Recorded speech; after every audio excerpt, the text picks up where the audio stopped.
ஆடி முதல் வெள்ளிக்கிழமை வாங்க வேண்டிய முக்கியமான பொருட்கள் என்னென்ன அப்படிங்கிறத தெரிஞ்சுக்கலாம். செல்வ வளம் பெருக ஆடி முதல் வெள்ளிக்கிழமையாகவும் இருக்கு. ஆடி மாதத்தோட முதல் நாளாகவும் இருக்கக்கூடிய ஜூலை 17ஆம் தேதி பார்த்தீங்கன்னா, இந்த பொருட்களை வாங்க தவற விட்டுடாதீங்க. ஆடி மாசத்துல வரக்கூடிய எல்லா நாட்களுமே இறை வழிபாட்டுக்கு உரியது அப்படின்னாலும், இந்த ஆடி முதல் வெள்ளிக்கிழமையாக இருக்கக்கூடிய இந்த நாள் மிக மிக சக்தி வாய்ந்தது. ஆடி மாசம் அப்படிங்கிறது தட்சிணாயன புண்ணிய காலத்தோட தொடக்கம். இந்த மாதத்துல பார்த்தீங்கன்னா, அம்மனோட சக்தி வழக்கத்தை விட அதிகமாக பூமிக்கு கிடைப்பதாக ஒரு ஐதீகம்.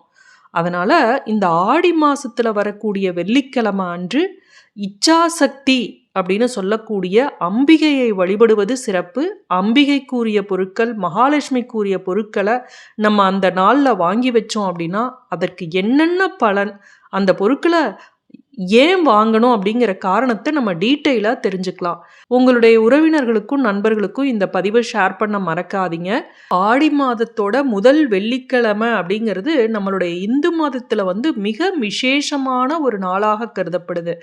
ஆடி மாதம் அம்மனோட வழிபாட்டுக்குரியது அப்படின்னாலும், இந்த ஆடி வெள்ளிக்கிழமை அன்னைக்கு, ஆடி அமாவாசை அன்னைக்கு, ஆடி பௌர்ணமி அன்னைக்கு நம்ம குலதெய்வ வழிபாடும் செய்யணும். குலதெய்வத்தை நம்ம வழிபட்டோம் அப்படின்னா, நம்மளுடைய நல்ல எண்ணங்கள், நியாயமான ஆசைகள் இதெல்லாம் நிறைவேறுவதற்குரிய ஒரு சிறந்த வழிபாடாக இந்த குலதெய்வ வழிபாடு இருக்கும்.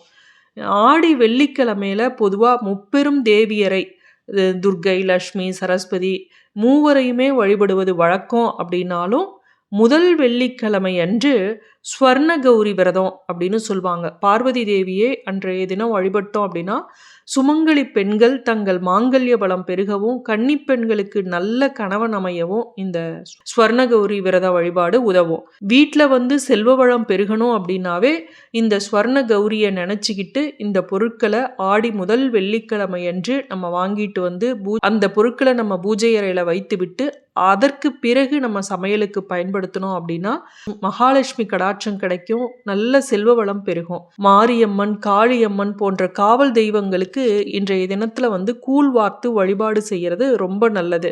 நீங்க கூழ் வார்த்து வழிபாடு செய்ய முடியல அப்படின்னாலும் அந்த கோவிலுக்கு உங்களால முடிஞ்ச அன்னதான பொருட்களை நீங்க கொடுக்கலாம். சரி, இப்ப என்னென்ன பொருட்கள் வாங்கலாம் அப்படிங்கிறத பார்க்கலாம். ஆடி 1 முதல் வெள்ளிக்கிழமையா இருக்கு இல்லையா, அதனால வியாழக்கிழமை அன்னைக்கே வீட்டையெல்லாம் சுத்தம் செஞ்சு பூஜை அறை, நிலைவாசல் இதெல்லாம் சுத்தம் செஞ்சு வச்சிருங்க.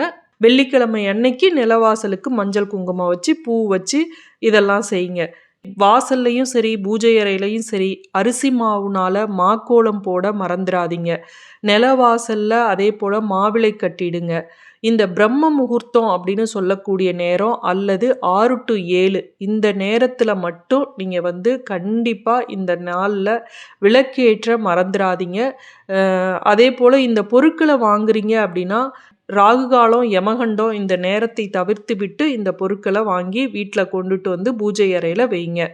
அம்பிகைக்கு உகந்த சர்க்கரை பொங்கல் அல்லது பாயாசம், துள்ளு மாவு இதை அன்றைய தினம் நெய்வேத்தியமாக நம்ம வைக்கலாம். ஆடி வெள்ளிக்கிழமை அன்று நம்ம வாங்கக்கூடிய மங்களகரமான பொருட்கள்னால சுபிட்சமும் செல்வ வளமும் பெருகும், வறுமை நீங்கும், வீட்டில் உள்ள எதிர்மறை ஆற்றல்கள் நீங்கி குடும்பத்தில் நல்ல மகிழ்ச்சி உண்டாகும். இன்றைய தினம் ஈவினிங் 3 சுமங்கலி பெண்களோ அல்லது 5 சுமங்கலி பெண்களோ அவங்கள வரவழைத்து நீங்கள் மஞ்சள் குங்குமம், சரடு, கொஞ்சம் பூவு, ₹1 காயின் ஒன்று வச்சு ஒரு ப்ளவுஸ் பீட்டு முடிஞ்சா வச்சு, யாராவது 3 பெண்களுக்கு ரொம்ப கொடுக்க முடியல அப்படின்னா ஒரு பெண்ணுக்காவது, சுமங்கலி பெண்ணுக்கு கட்டாயம் கொடுத்தீங்க அப்படின்னா கணவனோட ஆயுள் பலம் அதிகமாகும். கல்யாணம் ஆகாத பெண்கள் இருந்தால் நிச்சயமா சீக்கிரம் திருமணம் நடக்கும். சரி, வாங்க வேண்டிய பொருட்கள் என்னென்ன அப்படிங்கிறத தெரிஞ்சுக்கலாம். இதை இடத்துல இருக்கக்கூடியது கல்லுப்பு. இதில் நான் ஒரு 10 பொருட்கள் சொல்கிறேன். இந்த 10 பொருட்களையும் நம்ம வாங்கி வச்சோம் அப்படின்னா நம்ம வீட்டில் லக்ஷ்மி கடாட்சம் நிறைஞ்சு இருக்கும். 10 பொருளையும் வாங்க முடியல அப்படின்னாலும் குறைஞ்சது முக்கியமான ஒரு 5 பொருட்களை மட்டும் நீங்கள் வாங்கி வைங்க.